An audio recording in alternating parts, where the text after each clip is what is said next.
When I was a young boy, I remember my dad used to take me to Dunkin' Donuts when I was maybe 6, 7, 8 years old.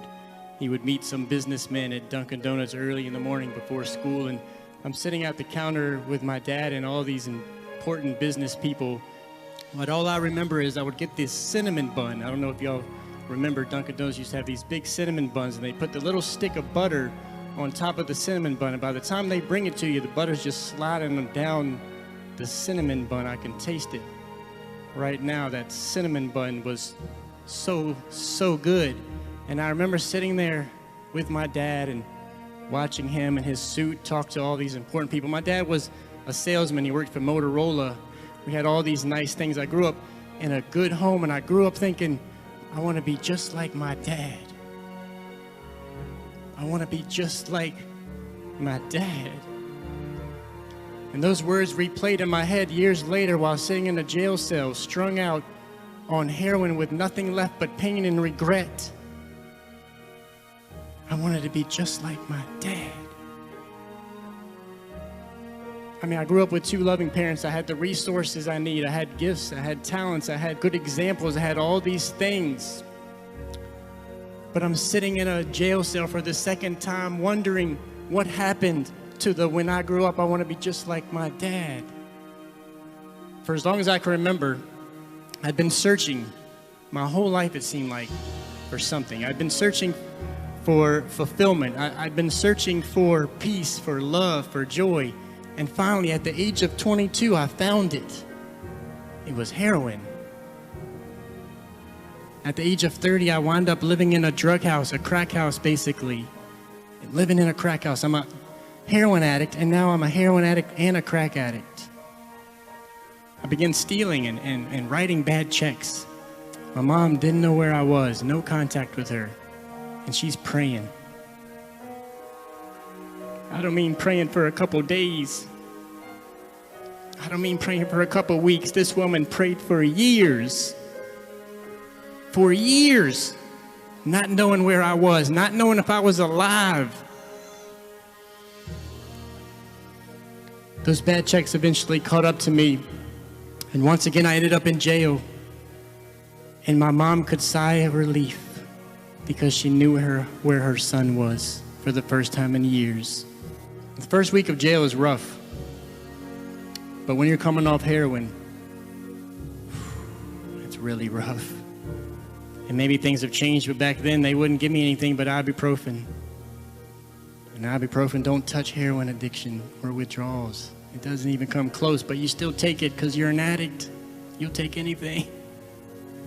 So 16 ibuprofen a day I was getting, and I wasn't eating.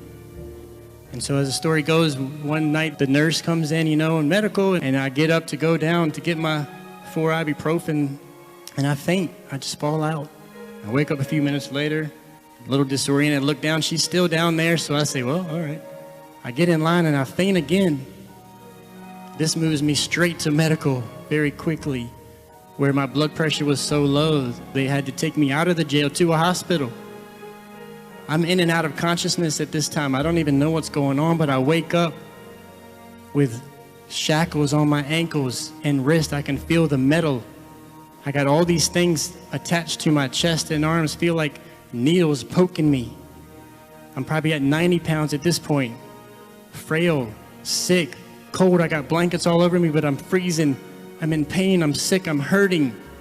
It was a scary place to be in. And finally, a doctor comes in and he explains to me that I've lost so much blood that they need to do a blood transfusion to save my life. And I don't know what to do. I don't have anybody there. Do I say yes? What do I do? He says, just sign this. So I sign it. And I guess it worked, because I'm here today, and I was saved by the blood.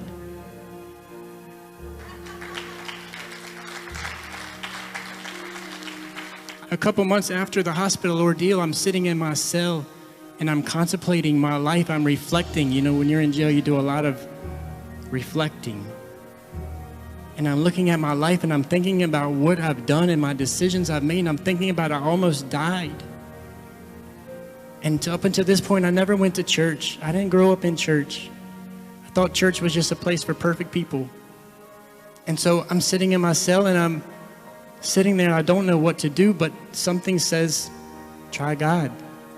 So I got down for the first time in my life at 30 years old. 30 years, nobody ever told me about Jesus. 30 years, nobody ever told me about his grace. 30 years, nobody ever told me what he did on the cross. 30 years, nobody ever told me how good he is. So I'm sitting in a jail cell and I say, God, if you are real, I need your help. I've tried everything. I've almost died. If you're real, I need your help. I need you to do something. And boy, did he do something.